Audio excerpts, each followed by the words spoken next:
सर्व शेतकरी मित्रांनो नमस्कार. साईनाथ रहाणे यूट्यूब चॅनलवरती आपणा सर्वांचं सहर्ष स्वागत आहे. बरेच शेतकरी सध्या टरबूज म्हणा, खरबूज म्हणा असे विविध प्रकार किंवा झेंडू म्हणा याची लागवड बरेच शेतकरी करत आहेत आणि दरवर्षी त्याचे पैसे पण चांगले होतात. परंतु जर तुम्हाला सोप्या पद्धतीनं सेंद्रिय प्लस केमिकल अशा दोन्ही औषधांचा वापर करून आपण अतिशय छान प्लॉट या ठिकाणी टरबूज खरबूजाचा आणू शकतो. त्यासाठी व्हरायटी तुम्ही चांगली निवडायची आहे. त्यानंतर आम्ही ड्रिपचं ऍप्लिकेशन या ठिकाणी तुम्हाला सांगणार आहे. त्याचबरोबर फवारण्या पण या ठिकाणी तुम्हाला सांगणार आहे. तर त्याचा वापर करून या ठिकाणी तुम्ही अतिशय चांगला प्लॉट आणू शकता. तर पहिली गोष्ट आहे की जेव्हा तुम्ही लागवड कराल तर साधारण 7-8 दिवसाने तुम्हाला पिकअप 90 5 लिटर 200 लिटर पाण्यामधून तुम्हाला द्यावं लागणार आहे. 4 दिवसाने साधारणपणे ड्रिप वॉल 2 kg किंवा 5 लिटरची कॅन आपली येते तिचा पण वापर तुम्हाला करता येईल. त्यानंतर 19 साधारण 3 किलो आपण ड्रिपने या ठिकाणी देऊ शकतो. अतिशय उत्तम रिझल्ट त्याचे येतात. अशा प्रकारे ड्रिप ऍप्लिकेशन आपण करू शकतो. पुढे जाऊन बायोमिक्स नावाची स्लरी आपण करायला सांगतो, ज्याच्यामध्ये ॲझोटोबॅक्टर, पीएसबी आणि केएमबी हे तिन्ही कंटेन त्याच्यामध्ये आहेत, कॉन्सर्टिया आहे. तर याचा वापर जर केला, त्याची स्लरी केली आपण, तर एका एकरासाठी 1 लिटर बायोमिक्स लागेल. 200 लिटर पाण्यामध्ये ते टाकायचं आहे. 1 किलो गुळ आणि 1 लिटर दूध टाकून 2-3 दिवस ठेवायचं आहे. ही स्लरी तयार होते आणि त्यानंतर ती आपण ड्रिपनं देऊ शकतो. पुढे जाऊन पिकअप 90 चे साधारण एक 8-10 दिवसाच्या अंतराने 2-3 ऍप्लिकेशन जर दिले आणि तुम्ही व्यवस्थित बेसल डोस केलेला असेल तर मला वाटतंय टरबूज किंवा खरबूज तुमचा अतिशय प्लॉट चांगला येतो.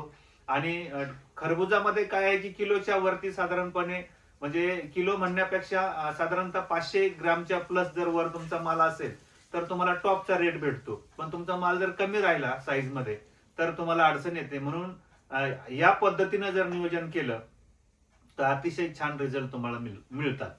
आता राहिला प्रश्न की फवारणीमध्ये आपण काय घेऊ शकतो. स्टार्टिंगला जेव्हा तुम्ही लागवड करता तर त्यावेळेस साप पावडर म्हणा, रेडोमिल म्हणा, अशा M45 म्हणा सिंपल फवारणी तुम्ही करू शकता. दुसरी फवारणी करत असताना या ठिकाणी आपण थोडीशी पोषक फवारणीमध्ये आपली पिकअप फवारणी ग्रेड आणि सिल्फासचा वापर तुम्हाला करता येईल. पिकअप फवारणी ग्रेड 2 ml आणि सिल्फास्ट हे 2 ग्रॅमनी फवारणी तुम्ही करू शकता.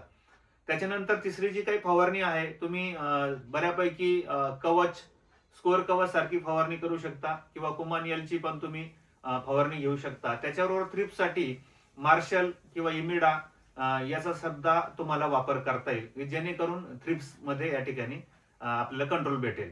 पुढे जाऊन जर फुल लागण्याची जेव्हा आपली वेळ येते तर त्या काळामध्ये सुपर कॅप्सूल कमांडो ही फवारणी जर केली तर अतिशय उत्तम रिझल्ट तुम्हाला त्याच्यामध्ये भेटतात.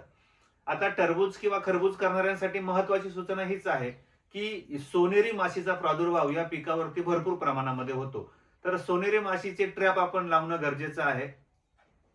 साधारणपणे आपली कळी सेटिंग व्हायला लागल्यानंतर आपण हे ट्रॅप लावले पाहिजे. एकरी 20-25 ट्रॅप तुम्ही लावू शकता.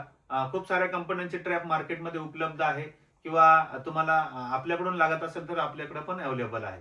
अशा प्रकारे जर नियोजन केलं तर टरबूज आणि खरबुजामध्ये आपण अतिशय उत्तम रिझल्ट महाराष्ट्रभरातून भरपूर शेतकऱ्यांना दिलेले आहे.